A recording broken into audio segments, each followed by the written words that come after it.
नमस्ते बच्चों, मैं सपना जैन आपको क्लास 8 हिंदी का पाठ 7 पढ़ाने वाली हूँ, जिसका शीर्षक है क्या निराश हुआ जाए। तो चलिए शुरू करते हैं। मेरा मन कभी कभी बैठ जाता है। समाचार पत्रों में ठगी, डकैती, चोरी, तस्करी और भ्रष्टाचार के समाचार भरे रहते हैं। आरोप प्रत्यारोप का कुछ ऐसा वातावरण बन गया है कि लगता है देश में कोई ईमानदार आदमी ही नहीं रह गया है। हर व्यक्ति संदेह की दृष्टि से देखा जा रहा है। जो जितने ही ऊंचे पद पर हैं, उनमें उतने ही अधिक दोष दिखाए जाते हैं। यहाँ पर लेखक कह रहे हैं कि क्या निराश हुआ जाए। तो जो समाचार पत्र आते हैं हमारे यहाँ पर प्रातः, तो उन समाचार पत्रों में जो समाचार होते हैं वो किस प्रकार के होते हैं। तो या तो ठगी के होते हैं, या डकैती के होते हैं, चोरी के होते हैं, तस्करी के होते हैं, भ्रष्टाचार के होते हैं। इन्हीं से वो समाचार पत्र पूरा भरा रहता है और उसमें भी आरोप और प्रत्यारोप लगाए जाते हैं कि आपने ऐसा किया, हमने नहीं, आपने ऐसा किया। तो इस प्रकार की जो बातें होती हैं वो उसमें लिखी रहती हैं और लेखक को ऐसा समाचार पत्र पढ़ के लगता है कि ये शायद देश में कोई भी ऐसा ईमानदार व्यक्ति नहीं बचा जो पूर्ण तरह से ईमानदार हो। हर व्यक्ति के संदेह की दृष्टि से ही देखा जा रहा है। और बताया है लेखक ने कि जो जितने ऊंचे पद पर होता है उसमें उतने ही अधिक दोस्त भी दिखाए जाते हैं। एक बहुत बड़े आदमी ने मुझसे एक बार कहा था कि इस समय सुखी वही है जो कुछ नहीं करता। जो कुछ भी करेगा उसमें लोग दोष खोजने लगेंगे, उसके सारे गुण भुला दिए जाएंगे और दोषों को बढ़ा चढ़ाकर दिखाया जाने लगेगा। दोष किसमें नहीं होती, यही कारण है कि हर आदमी दोषी अधिक दिख रहा है और गुणी कम या बिल्कुल ही नहीं। स्थिति अगर ऐसी है तो निश्चय ही चिंता का विषय है।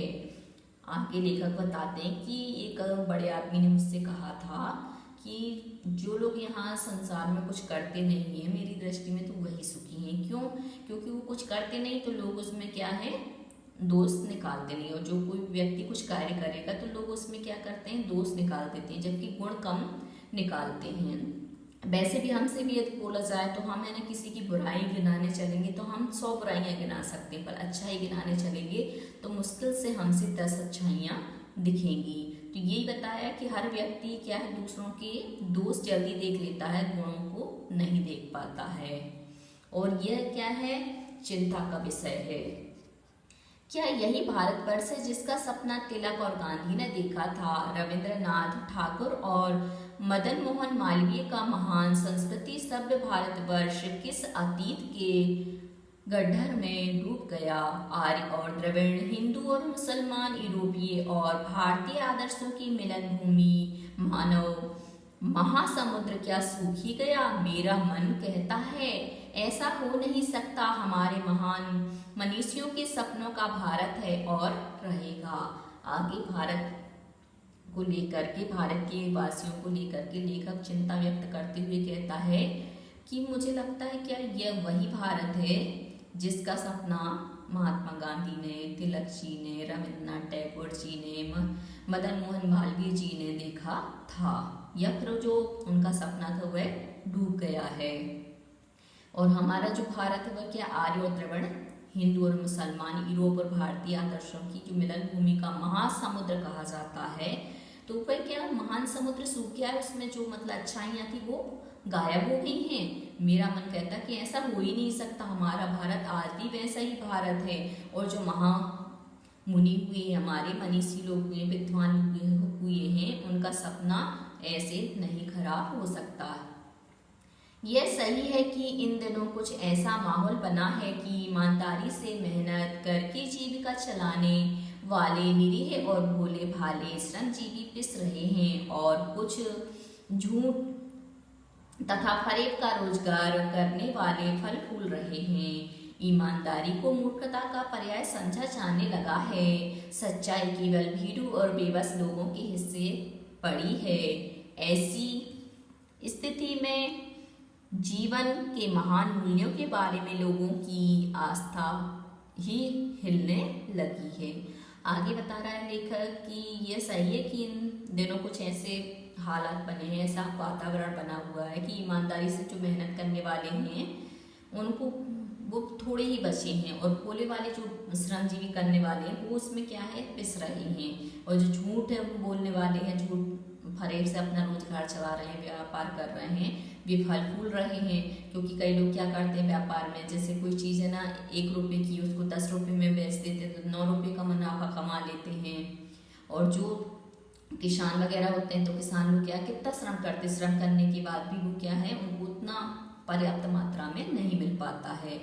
तो यही बता रहे हैं कि मतलब जो झूठ बोलते हैं, फरेब करते हैं, वो तो फल फूल रहे हैं, और ईमानदारी को मूर्खता का पर्याय समझा जाने लगा है कि मतलब ईमानदारी करना तो मूर्खता है, तो हमें भी क्या करना चाहिए, बेईमानी ही करनी चाहिए। ऐसा यहाँ पर बताया जा रहा है कि मतलब लोग ऐसी धारणा रखते हैं। सच्चाई केवल भीरू और बेबस लोगों के हिस्से पड़ी है, मतलब जो सच्चे लोग हैं तो जो निडर मतलब डरे हुए हैं, बेबस हैं, उन्हीं के हिस्से में हैं। ऐसी स्थिति में जीवन के जो महान मूल्यों के बारे में लोगों की आस्था थी वह क्या है, हिलने लगी है, डगमगाने लगी है। आगे बता रहे हैं, भारतवर्ष ने कभी भी भौतिक वस्तुओं के संग्रह को बहुत अधिक महत्व नहीं दिया है। उसकी दृष्टि से मनुष्य के भीतर जो महान आंतरिक गुण स्थिर भाव से बैठा हुआ है वही चरम और परम है। आगे बता रहे कि भारतवर्ष कभी भी क्या, भौतिक वस्तुएं जो हम गाड़ी, बंगला, मकान, ये होती भौतिक के अंतर्गत, तो इन वस्तुओं को अधिक महत्व नहीं दिया। उसने किसको, अध्यात्म को अधिक महत्व दिया है। तो उसकी दृष्टि में मनुष्य के भीतर जो महान आंतरिक गुण स्थिर भाव से बैठा हुआ है वह चरम और परम है। लोभ, मोह, काम, क्रोध आदि विचार मनुष्य में स्वाभाविक रूप से विद्यमान रहते हैं, पर उन्हें प्रधान शक्ति मान लेना और अपने मन तथा बुद्धि को उन्हीं के इशारे पर छोड़ देना बहुत बुरा आचरण है। आगे बताया है कि कई लोग क्या करते हैं कि लोभ, मोह, क्रोध जो हमारे विचार है वो मनुष्य को स्वाभाविक रूप में विद्यमान मानते हैं कि ये तो हमेशा बने रहते, जबकि ऐसा नहीं होता। क्रोध हमें कितनी देर के लिए आता है, थोड़ी देर के लिए। हमारी इच्छा कितनी देर के लिए रहती, थोड़ी देर के लिए रहती है। हमें लोभ कितनी देर के लिए आती, थोड़ी देर के लिए आता है। तो ये सब स्वाभाविक रूप से नहीं स्थित रहते हैं, पर उन्हें प्रधान शक्ति मान लेना और अपने मन तथा बुद्धि को उन्हीं के इशारे पर छोड़ देना बहुत बुरा आचरण है। भारतवर्ष ने कभी भी उन्हें उचित नहीं माना, उन्हें सदा संयम के बंधन से बांधकर रखने का प्रयत्न किया है, परंतु भूख की उपेक्षा नहीं की जा सकती, बीमार के लिए दवा की उपेक्षा नहीं की जा सकती, गुमराह को ठीक रास्ते पर ले जाने के उपायों की उपेक्षा नहीं की जा सकती। मतलब उन्होंने कहा कि ये सब चीजें स्वाभाविक रूप से जो विद्वान मानते, पर ऐसा नहीं है। प्रधान शक्ति मान लेना अच्छी बात नहीं है, अच्छा आचरण नहीं है, क्योंकि उन्होंने बताया, समझाया यहाँ पर कि संयम के बंधन से यदि हम इनको बांध कर रखते हैं तो ये चीज़ें हमारी क्या कंट्रोल हो जाती है, नियंत्रण में आ जाती हैं। परंतु जो भूख है तो भूख की उपेक्षा नहीं की जाती। भूख लगेगी तो हमें भोजन चाहिए, बीमार होते तो हमें दवा चाहिए, यदि हम किसी रास्ते पर भटक जाते हैं तो सही रास्ते पर जाने का उपाय हमें चाहिए। तो इनकी उपेक्षा नहीं की जाती, इनको तो अपने साथ में रखना ही पड़ता है। हुआ यह है कि इस देश के कोटि कोटि दरिद्र जनों की हीन अवस्था को दूर करने के लिए ऐसे अनेक कायदे कानून बनाए गए हैं जो कृषि, उद्योग, वाणिज्य, शिक्षा और स्वास्थ्य की स्थिति को अधिक उन्नत और सुचारू बनाने के लक्ष्य से प्रेरित हैं। परंतु जिन लोगों को इन कार्यों में लगना है उनका मन सब समय पवित्र नहीं होता। बता रहे हैं कि कोटि कोटि का मतलब यहाँ पर करोड़ों, तो देश के करोड़ों करोड़ों जो गरीब दरिद्र मतलब गरीब व्यक्तियों की हीन अवस्था को दूर करने के लिए ऐसे अनेक कायदे कानून हमारी सरकार ने बनाए हैं जो कि खेती से संबंधित, व्यापार से संबंधित, उद्योग से संबंधित, शिक्षा से संबंधित, स्वास्थ्य से संबंधित, उनको क्या कर रहे हैं, उन्नत कर रहे हैं, मतलब ऊंचाई पर ले जा रहे हैं और सुचारू रूप से उनके जो लक्ष्य है उसको भी प्रेरित कर रहे हैं। परंतु जिन लोगों को इन कार्यों में लगना है उनका मन अच्छी तरह से पवित्र नहीं है। मतलब यहाँ पे ये बताना चाह रहा है कि जो मतलब भ्रष्टाचार वगैरह होता है तो यदि इनका मन अपवित्र नहीं होता, पवित्र होता, तो इस प्रकार की चीजें नहीं होती और जिस व्यक्ति को जिस चीज की आवश्यकता होती वह चीज उनके पास पहुंच जाती। प्राय वे ही लक्ष्य को भूल जाते हैं और अपनी ही सुख सुविधा की ओर ज्यादा ध्यान करने लगते हैं।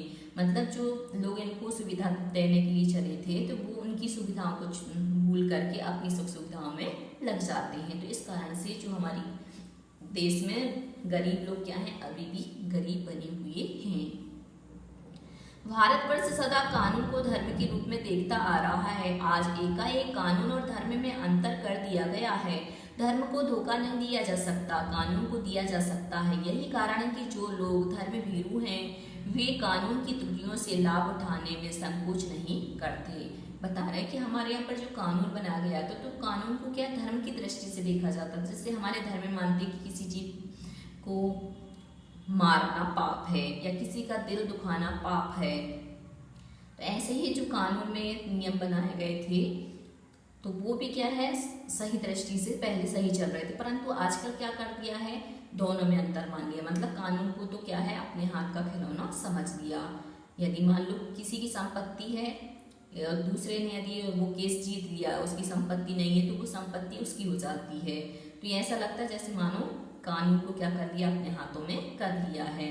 और यही कारण है कि जो लोग धर्म भीरू हैं वे कानून की त्रुटियों का लाभ उठाने में संकोच नहीं करते, मतलब पूरा लाभ उठाते हैं त्रुटि अर्थात गलतियों से।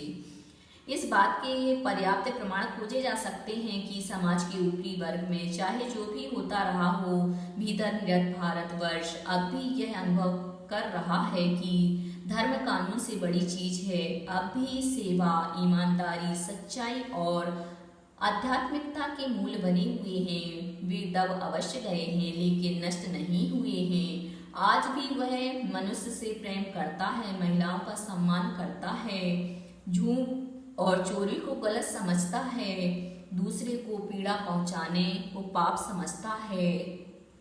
हर आदमी अपने व्यक्तिगत जीवन में इस बात का अनुभव करता है। समाचार पत्रों में जो भ्रष्टाचार के प्रति इतना आक्रोश है वह यही साबित करता है कि हम ऐसी, तो यहाँ पे बताया कि इस बात की जो पर्याप्त प्रमाण है वह खोजे जा सकते हैं। किस बात की कि मतलब जो धर्म है, धर्म के आधार पर आज भी ईमानदारी, सच्चाई, आध्यात्मिकता बनी हुई है। ये दब जरूर गए, मतलब ये चीजें ज्यादा हो गई, बेईमानी वगैरह, तो इसकी वजह से दब गए परंतु समाप्त नहीं हुए हैं। और आज भी मनुष्य से प्रेम करता है, महिलाओं का सम्मान करता है और झूठ चोरी को गलत समझता है। यदि कोई झूठ बोलता तो बोलते नहीं ये गलत है, झूठ चोरी करता नहीं ये गलत कार्य है, और दूसरों को पीड़ा पहुंचाते दुख पहुंचाते तो उसको भी गलत मानता है, पाप समझता है। हर व्यक्ति के अपने व्यक्तिगत जीवन में इस बात का अनुभव करता है और समाचार पत्रों में जो भ्रष्टाचार के प्रति इतना आक्रोश है यह सब यही साबित करता है कि हम ऐसी। अगले प्रश्न पर देखते हैं।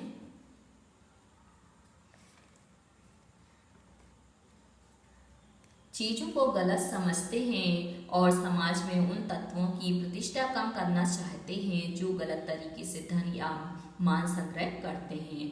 और हम क्या समाचार पत्रों को पढ़ करके इन चीज़ों को क्या करते हैं, कम करने लगते, मतलब ईमानदारी वगैरह पर विश्वास न करके बेईमानी पर विश्वास करने लगते हैं, परंतु ये गलत है।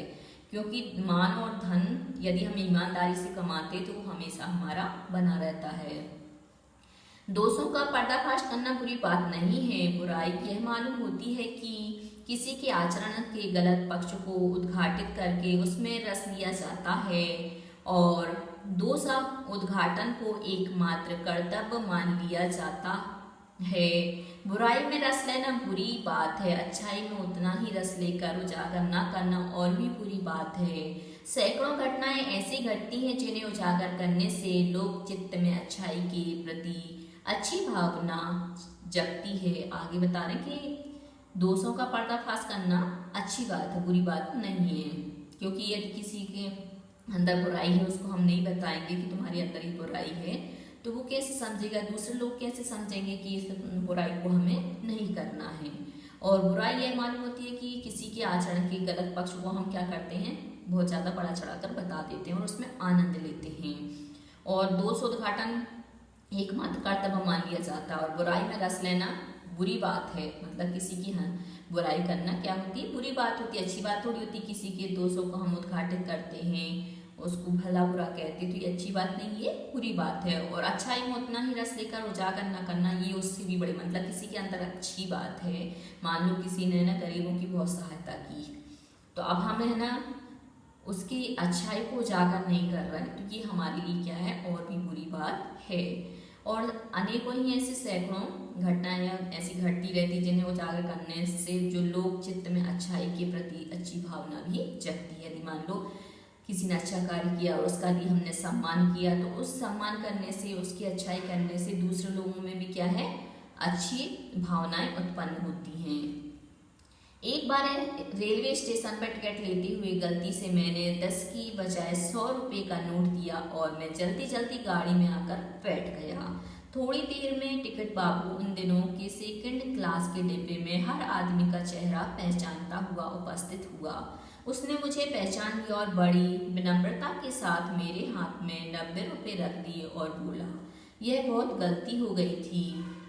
आपने भी नहीं देखा, मैंने भी नहीं देखा। उसके चेहरे पर विचित्र संतोष की गरिमा थी। मैं चकित रह गया। मतलब यहाँ पे बता रहे कि अच्छाई अभी भी समाप्त नहीं हुई है। तो फिर उन्होंने उदाहरण दिया है कि एक बार मैं क्या है, रेलवे स्टेशन पर टिकट लेते हुए गलती से क्या है, 10 रुपये की बजाय मैंने क्या कर दिया, 100 रुपये का नोट दे दिया और जल्दी जल्दी में मैं गाड़ी में आकर बैठ गया। थोड़ी देर बाद जो टिकट बाबू थे उन्होंने सेकंड क्लास के डिब्बे में हर आदमी का चेहरा देखा, क्योंकि जब हम पैसे लेते देते हैं तो एक बार अच्छे से सामने वाले का चेहरा तो देखते हैं और हम सामान्य में भी देख लेते हैं। तो जल्दी से उनको पहचान गए। उन्होंने कहा कि आपने मेरे को 100 रुपये दे दिए थे, तो ये 10 रुपये मैंने टिकट के ले लिए, 90 रुपये आपके ले लो। और उसको मतलब वो 90 रुपये लौटाते हुए जो मतलब संतोष हो रहा था वो बहुत ज़्यादा आश्चर्यचकित था। मैं भी आश्चर्यचकित रह गया। कैसे कहूँ कि दुनिया से सच्चाई और ईमानदारी लुप्त हो गई है। लेखक ने कहा, मैं कैसे कह लूँ कि संसार में सच्चाई की जो ईमानदारी है वह गायब हो गई है। वैसी अनेक अवांछित घटनाएं भी हुई हैं, परंतु यह एक घटना ठगी और वंचना की अनेक घटनाओं से अधिक शक्तिशाली है। मतलब ऐसी बहुत सारी घटनाएं हुई हैं, परंतु उन्होंने कहा कि जो ये घटना हुई थी, ये ठगी और वंचना की जो अनेक घटनाएं होती हैं उससे अधिक शक्तिशाली है। मतलब उसने 90 रुपये मेरे को जो वापस किए, तो उन सब पर की ये जो अच्छी भावना है वह प्रभावित करती है। एक बार मैं बस में यात्रा कर रहा था। मेरे साथ मेरी पत्नी और 3 बच्चे भी थे। बस में कुछ आगे देखते हैं, खराबी थी, रुक रुक कर चलती थी। गंतव्य से कोई 8 किलोमीटर पहले ही एक निर्जन सुनसान स्थान में बस ने जवाब दे दिया। रात के कोई 10 बजे होंगे। बस में यात्री घबरा गए। कंडक्टर उतर गया और एक साइकिल लेकर चलता बना। लोगों को संदेह हो गया कि हमें धोखा दिया जा रहा है। मतलब उन्होंने दूसरी घटना बताई कि एक बार क्या है, मेरी पत्नी और मेरे 3 बच्चे, हम लोग क्या है यात्रा कर रहे थे। यात्रा किसमें, बस में। तो बस क्या है अचानक खराब हो गई और 8 किलोमीटर पहले एक मतलब सुनसान जगह थी, उस जगह पर बस ने क्या है जवाब दे दिया, मतलब रुक गई, अब चल ही नहीं रही थी। तो 10 बजे हुए थे रात के। उसी समय क्या है एक सभी यात्री क्या है घबरा गए। एक तो सुनसान जगह, ऊपर से क्या है कंडक्टर भी उसने साइकिल उठाई और वहां से चलता बना। तो सबको संदेह हो गया कि ऐसा तो नहीं कि कंडक्टर हमें धोखा देकर जा रहा है।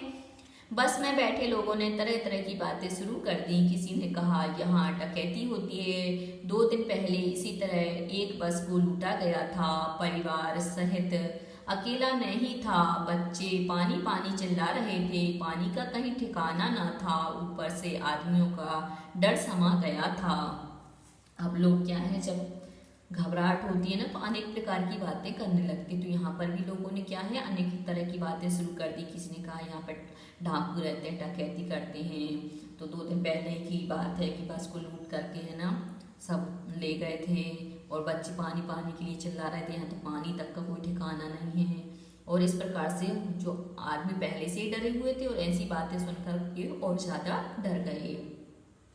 कुछ नौजवानों ने ड्राइवर को पकड़कर मारने पीटने का हिसाब बनाया, क्योंकि जो नवयुवक होते हैं तो वो किस पर विश्वास करते हैं, मारने पीटने पर, क्योंकि उनका जो खून होता है वो कैसा होता है, गर्म होता है। तो उन्होंने सोचा कि अब ये ड्राइवर मिलेगा तो इसको पकड़ के हम लोग बहुत मारेंगे और पीटेंगे।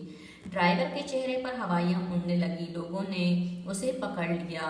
वह बड़े कातर ढंग से मेरी ओर देखने लगा और बोला, हम लोग बस का कोई उपाय कर रहे हैं, बचाइए, ये लोग मारेंगे। और बता रहा है लेखक कि सब उसको मारने के लिए क्या है उसके पीछे भागे, तो वो जल्दी से मेरी ओर देखने लगा और मेरे से बोला कि हम तो इसको बस को चलाने के लिए क्या कर रहे हैं, अच्छे उपाय कर रहे हैं कि बस जल्दी से चलने लगे, आप बचाइए नहीं तो लोग मेरे को मारेंगे। डर तो मेरे मन में था पर उसकी कातर मुद्रा, मतलब डरा हुआ तो मैं भी था, परंतु उसकी कातर मुद्रा को देख करके मैंने यात्रियों को समझाया कि मारना ठीक नहीं है, परंतु यात्री इतने घबरा गए कि मेरी बात सुनने को तैयार नहीं हुए। मतलब मैंने समझाया परंतु यात्री इतने घबराए हुए थे कि मेरी बात सुनने को ही तैयार नहीं हो रहे थे। कहने लगे इसकी बातों में मत आइए, धोखा दे रहा है, मतलब इसकी बात मत सुनो, ये तो हमें क्या कर रहा है, धोखा दे रहा है, बेवकूफ बना रहा है। कंडक्टर को पहले ही डाकुओं के यहाँ भेज दिया है, मतलब कंडक्टर ने क्या किया, पहले ही डाकुओं को यहाँ भेज दिया, डाकू आएंगे और हमें लूट के ले जाएंगे, क्योंकि ऐसी चर्चाएं चल रही थी तो इसलिए लोगों के अंदर वो बात और ज्यादा बैठ गई। मैं भी बहुत भयभीत था पर ड्राइवर को किसी तरह मारपीट से बचाया, मतलब मैं भी डरा हुआ था, फिर भी मैंने कोशिश करके क्या किया, ड्राइवर को बचा लिया। 1.5-2 घंटे बीत गए, मेरे बच्चे भोजन और पानी के लिए व्याकुल थे, मेरी और पत्नी की हालत बुरी थी। लोगों ने ड्राइवर को मारा तो नहीं पर उसे बस से उतारकर एक जगह घेर कर रखा। कोई भी दुर्घटना होती है तो पहले ड्राइवर को समाप्त कर देना उन्हें उचित जान पड़ा, मतलब उन्होंने मारा तो नहीं पर उसको घेर के रखा कि यदि मान लो कोई घटना होती है, दुर्घटना, तो हम सबसे पहले क्या करेंगे, इस ड्राइवर को ही मारेंगे। मेरे गुणगान पर कोई विशेष असर ना पड़ा, मतलब मैंने बहुत मिन्नतें की, मेरी मिन्नतें करने का कोई फायदा नहीं हुआ। इसी समय क्या देखता हूँ कि एक खाली बस चली आ रही, मतलब इसी समय में देखता हूँ कि एक खाली बस आ रही है और उस पर हमारा बस कंडक्टर भी बैठा हुआ है।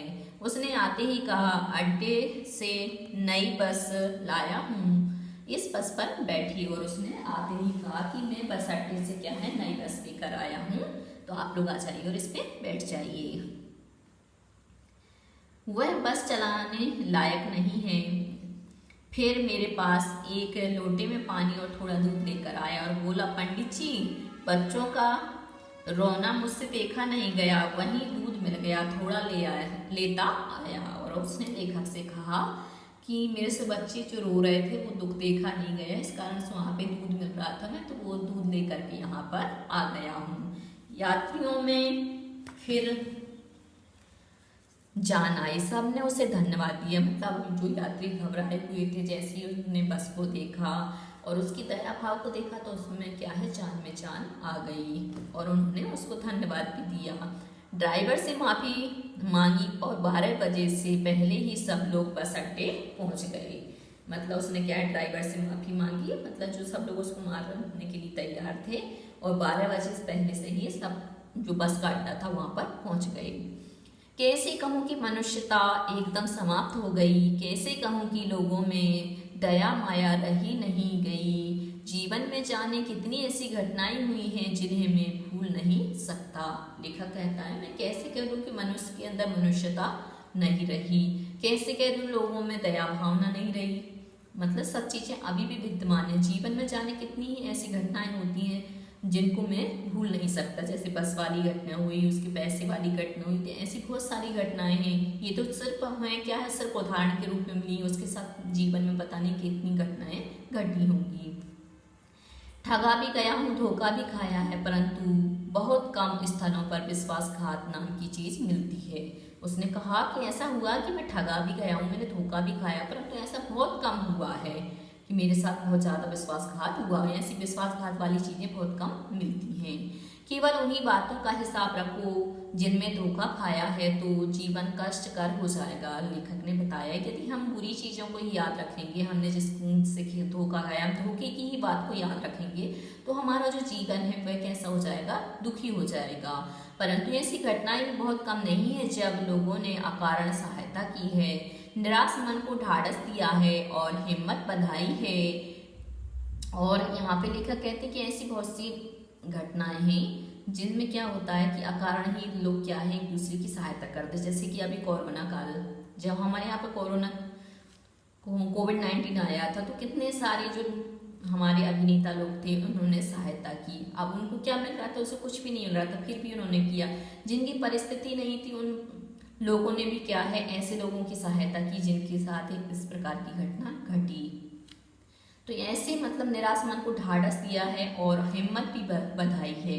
हमने इतना बड़ा एग्जाम्पल देखा भी कोविड-19 में कि लोगों ने किस प्रकार से एक दूसरे का सहयोग किया। लोगों ने खाना बंटवाया, बसें दी, यात्रियों को उनके घर तक पहुंचाया, हर प्रकार की सहायता की।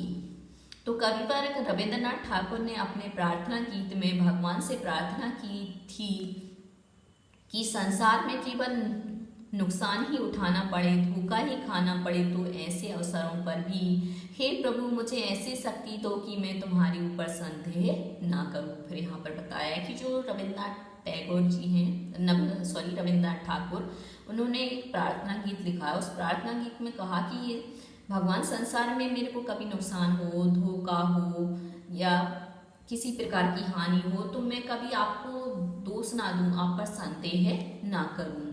मनुष्य की बनाई विधियां गलत नतीजे तक पहुंच रही हैं तो इन्हें बदलना होगा। वस्तुतः आए दिन इन्हें बदला ही जा रहा है, लेकिन अब भी आशा की ज्योति बुझी नहीं है। महान भारतवर्ष को पाने की संभावना बनी हुई है, बनी रहेगी।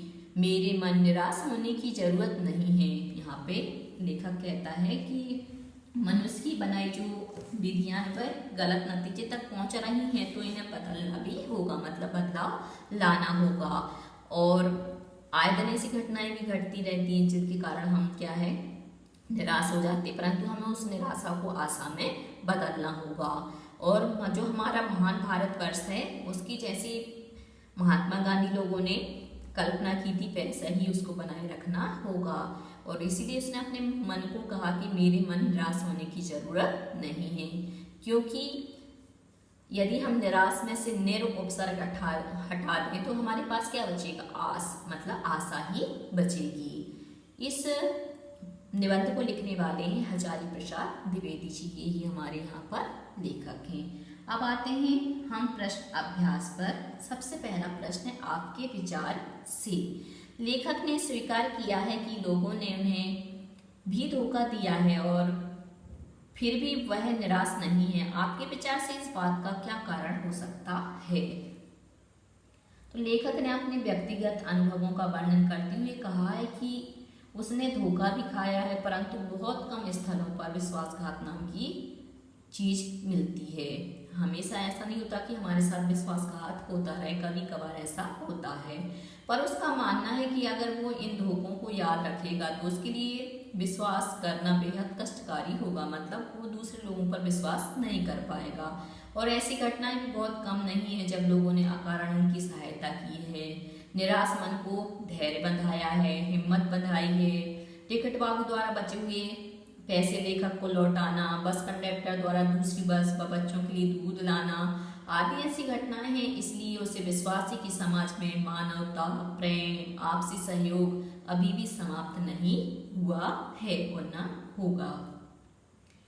अगला है कि समाचार पत्रों, पत्रिकाओं और टेलीविजन पर आपने ऐसी अनेक घटनाएं देखी सुनी होंगी जिनमें लोगों ने बिना किसी लालच के दूसरों की सहायता की हो या ईमानदारी से काम किया हो। ऐसे समाचार तथा लेख एकत्रित करें और कम से कम 2 घटनाओं पर अपनी टिप्पणी लिखें। तो हम अभी जो हमारा कोविड-19 का सफर चल रहा है उसमें से घटना ले सकते हैं कि बहुत से ऐसे अभिनेता लोग हुए हैं, बहुत से ऐसे नेता लोग हुए हैं जिन्होंने क्या है अपने बारे में न सोचकर अपने भारत देश के बारे में सोचा, भारत देश के लोगों के बारे में सोचा और लाखों रुपए, करोड़ों रुपए क्या है उनको सहयोग के लिए प्रदान किए। आप देख रहे हैं जो इंजेक्शन लग रहे हैं वो इंजेक्शन भी किस वजह से लग रहे हैं, जो दूसरे लोग सहायता कर रहे हैं उनकी सहायता की ही वजह से सबको फ्री इंजेक्शन मिल रहे हैं।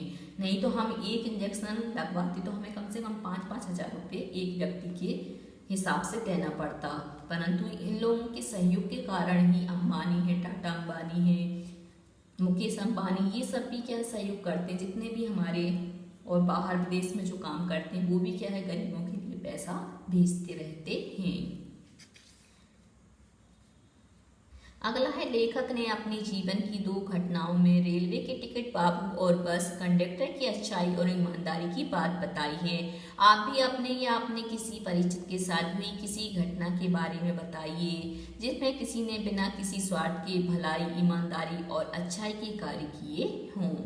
जैसे कि अभी का सफर चल रहा है कोविड-19, तो यहाँ पर लोगों की जो आर्थिक स्थिति है वो बहुत बदतर हो चुकी है और ऐसी परिस्थिति में हमारे यहाँ पर एक डॉक्टर साहब हैं, डॉक्टर अमित जैन। उन्होंने क्या है, कई लोगों की जिनकी स्थिति अच्छी नहीं है तो उनका क्या फ्री इलाज किया, उनको दवाइयाँ भी दी। तो ये सभी क्या है उनकी मतलब किसी स्वार्थ के बिना उनकी भलाई करना, ईमानदारी और अच्छाई का ही उदाहरण है। अब है पर्दाफाश। दोषों का पर्दाफाश करना कब बुरा रूप ले सकता है? तो दोषों का पर्दाफाश करना तब बुरा रूप ले सकता है जब हम किसी के आचरण के गलत पक्ष को उद्घाटित करके उसमें रस लेते हैं या जब हमारे ऐसा करने से वे लोग उग्र रूप धारण कर किसी को हानि पहुंचाते हैं। कई बार ऐसा होता है कि किसी में बुराई होती नहीं है और हम क्या है उसका आनंद लेने के लिए उसको बुराई के रूप में बता देते हैं। जब उस व्यक्ति को उस बुराई के बारे में पता चलता है तो उसको बहुत ज़्यादा गुस्सा आ जाता है और गुस्सा आने के कारण वो क्या है कई बार हमें हानि भी पहुंचा देता है। आजकल के बहुत से समाचार पत्र या समाचार चैनल दोषों का पर्दाफाश कर रहे हैं। इस प्रकार के समाचारों और कार्यक्रमों की सार्थकता पर तर्क सहित विचार लिखिए।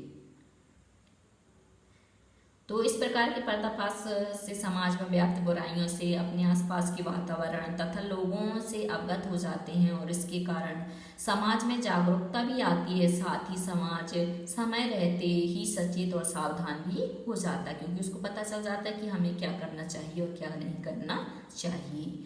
अब है कारण बताइए। निम्नलिखित के संभावित परिणाम क्या क्या हो सकते हैं, आपस में चर्चा कीजिए। जैसे ईमानदारी को मूर्खता का पर्याय समझा जाने लगा है, परिणाम भ्रष्टाचार बढ़ेगा। सच्चाई केवल भीरू और बेबस लोगों के हिस्से में पड़ी है। झूठ और फरेब का रोजगार करने वाले फल फूल रहे हैं। हर आदमी दोषी अधिक दिख रहा है, गुणी कम। तो आप यहाँ पर सच्चाई केवल भीरू और बेबस लोगों के हिस्से पड़ी है, तो ये क्या आ गई, तानाशाही बढ़ेगी इसके कारण से। झूठ और फरेब का रोजगार करने वाले फल फूल रहे हैं, तो ये क्या है, भ्रष्टाचार बढ़ेगा इसके कारण से।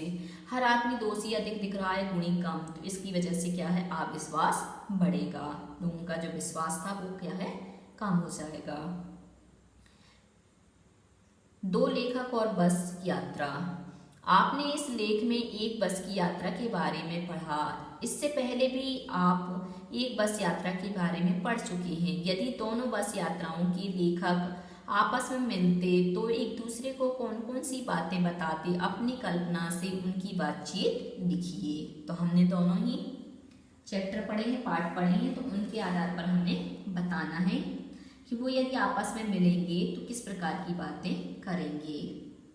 तो सबसे पहले तो वो उसकी अच्छाइयाँ बताएंगे कि कंडक्टर जो है उसने उसकी किस प्रकार से सहायता की, वो दूसरी बस लेकर आया, हम लोगों ने उस पर संदेह किया, हम लोगों का संदेह करना गलत था, तो उसकी अच्छाई को भी बताएंगे। और वहाँ पर जो दूसरा था तो उसमें जो उसकी बस की हालत थी, उसके बाद भी जो उसने क्या है उनको उनकी गंतव्य स्थान तक पहुँचा दिया था। और इस पे भी क्या है, इन्होंने इसके लेखक के गंतव्य स्थान पर इसको पहुंचा दिया था। तो दोनों ही क्या है, उनकी जो अच्छाइयाँ हैं उनको गिनाएंगे और खुद के अंदर मतलब जो डर था उस डर को बताएंगे कि हम किस प्रकार से भयभीत हो रहे थे। अब आते हैं अगले पर। लेखक ने लेख का शीर्षक क्या निराश हुआ जाए क्यों रखा होगा, क्या आप इससे भी बेहतर शीर्षक सुझा सकते हैं? तो लेखक ने इस लेख का शीर्षक क्या निराश हुआ जाए उचित रखा है। आजकल हम अराजकता की जो घटनाएं अपने आसपास घटते हुए देखते रहते हैं जिससे हमारे मन में क्या है, निराशा भर जाती है। लेकिन लेखक हमें उस समय समाज के मानवीय गुणों से भरे लोगों और उनके कार्यों को याद करने के लिए कह रहा है जिससे हम निराश ना हों। इसका अन्य शीर्षक हम निराशा से आशा भी रख सकते हैं क्योंकि यहाँ पर निराशा से ही उसको क्या है आशा जगी थी। पहले तो सब लोग क्या है निराश हो गए थे कि पता नहीं अब हमारा क्या होगा इस सुनसान में, और ऊपर से वो घटनाएं सुन ली थी कि डाकू लोग क्या है डकैती डालते हैं, तो और ज़्यादा घबरा गए थे। परंतु जैसे ही कंडक्टर दूसरी बस लेकर आते हैं तो सब लोग क्या है आशा से भर जाते हैं। तो हम इस आधार पर हम निराशा से आशा भी रख सकते हैं। अगला है,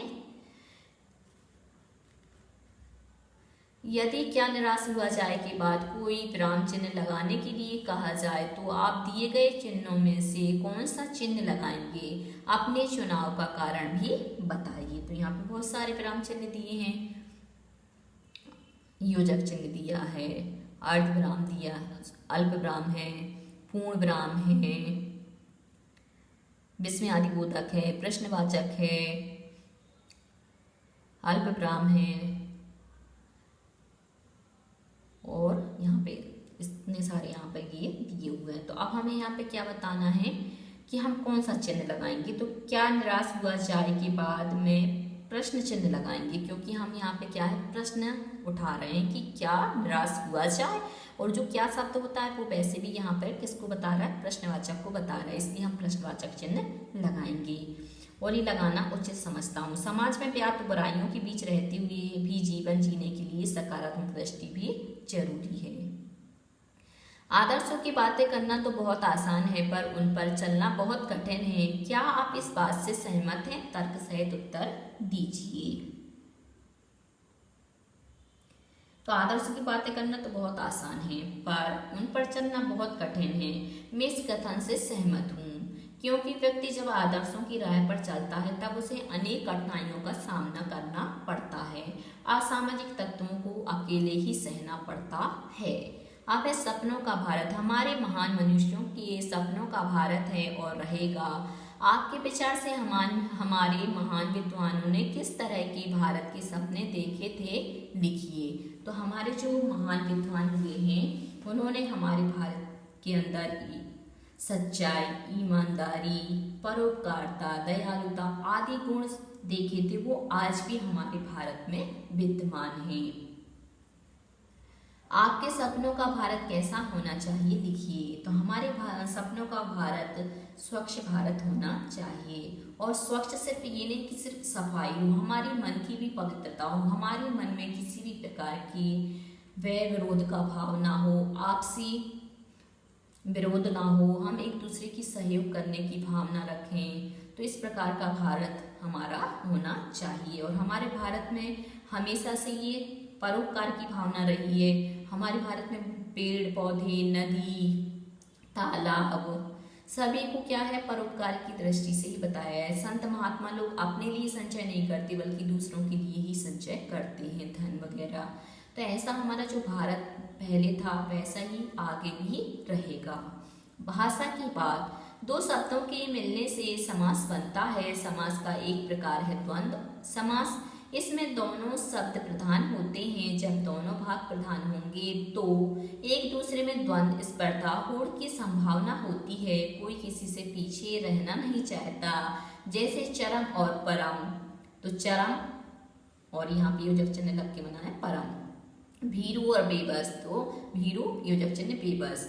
दिन और रात, तो दिन रात। और के साथ आए शब्दों के जोड़े को और हटाकर योजक चिन्ह भी लगाया जाता है। कभी कभी एक साथ भी लिखा जाता है। द्वंद्व समास के 12 उदाहरण ढूंढकर लिखिए। तो द्वंद्व यहाँ पे बताया कि स्पर्धा होड़ की संभावना की जाती है। अब जैसे हमसे बोल दिया जाए दिन और रात, अब दिन रात में से तुम बताओ कि दिन अच्छा है कि रात अच्छी है। तो अब हम यहाँ पे क्या है होड़ हो जाएगी, स्पर्धा हो जाएगी कि मतलब हम दिन को अच्छा कहें कि रात को अच्छा कहें, मतलब दोनों ही अपना अपना महत्वपूर्ण स्थान रखते हैं। ऐसे हमने कहा भीरू बेबस, तो यहाँ पे भीरू को चुने कि बेबस को चुने, तो दोनों ही अपना अपना महत्व रखते हैं। तो यहाँ पे इस कारण से स्पर्धा होड़ होने के कारण क्या हो जाता है, हमारे मन में द्वंद्व हो जाता है। अब हम ऐसे ही आपको 12 उदाहरण बताते हैं। सुख और दुख, सुख दुख। भूख और प्यास, भूख प्यास। हंसना और रोना, हंसना रोना। आते और जाते, आते जाते। राजा और रानी, राजा रानी। चाचा और चाची, चाचा चाची। झूठ और सच, झूठ सच। खोना और पाना, खोना पाना। पाप पुण्य, तो पाप और पुण्य। स्त्री और पुरुष, स्त्री पुरुष। राम और सीता, राम सीता। अपना और पराया, अपना पराया। ऐसे आपके उदाहरण हो गए।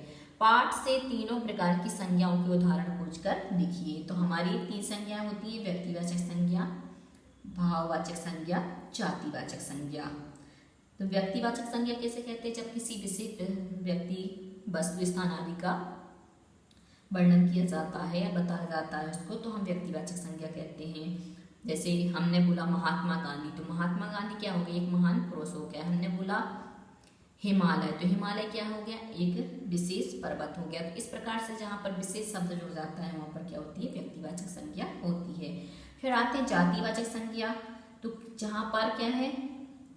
किसी जाति का बोध हो, जिस किसी व्यक्ति, वस्तु, स्थान आदि से जिस किसी जाति का बोध होता है, तो वहाँ पर क्या होती है? जातिवाचक संज्ञा होती है। जैसे हमने बोला बस, यात्री, मनुष्य, ये सभी क्या है? एक जाति को बता रहे, समूह को बता रहे हैं। तो समूह को बताने के कारण, जाति को बताने के कारण ये क्या हो जाएंगे? जातिवाचक। मनुष्य, कंडक्टर, हिंदू, मुस्लिम, आर्य, द्रविड़, पति, पत्नी, ये सभी क्या? जाति, समूह का बोध कराने के कारण यदि हम पति बोल देते हैं तो पूरे जितने भी पति होते हैं वो पति उसमें समाहित हो जाते हैं, एक समूह होता है। हमने बोल दिया पत्नी, तो जितनी भी पत्नी होती है उसी के अंतर्गत आते हैं। तो ये क्या? जाति का बोध कराने के कारण जातिवाचक संज्ञा है। अब आते हैं भाववाचक संज्ञा। तो जहाँ पर व्यक्ति, वस्तु, स्थान आदि की भावों का बोध कराया जाता है वहाँ पर भाववाचक संज्ञा होती है। जैसे हमने लिया ईमानदारी, भाववाचक संज्ञा बनाने के लिए हम क्या? प्रत्यय का प्रयोग करते हैं। तो यहाँ ईमानदार में ई प्रत्यय जुड़ गया तो क्या बन गया? ईमानदारी। सच्चाई, झूठ, चोर, डकैत, ये सभी क्या है? भाव को बता रहे हैं, इसलिए भाववाचक संज्ञा है। तो बच्चों आज के लिए सिर्फ इतना ही। यदि आपको हमारा वीडियो पसंद आया है तो लाइक कीजिए, शेयर कीजिए, सब्सक्राइब कीजिए तथा इस पाठ से संबंधित कोई भी प्रश्न है तो नीचे कमेंट्स में पूछ लीजिए। धन्यवाद।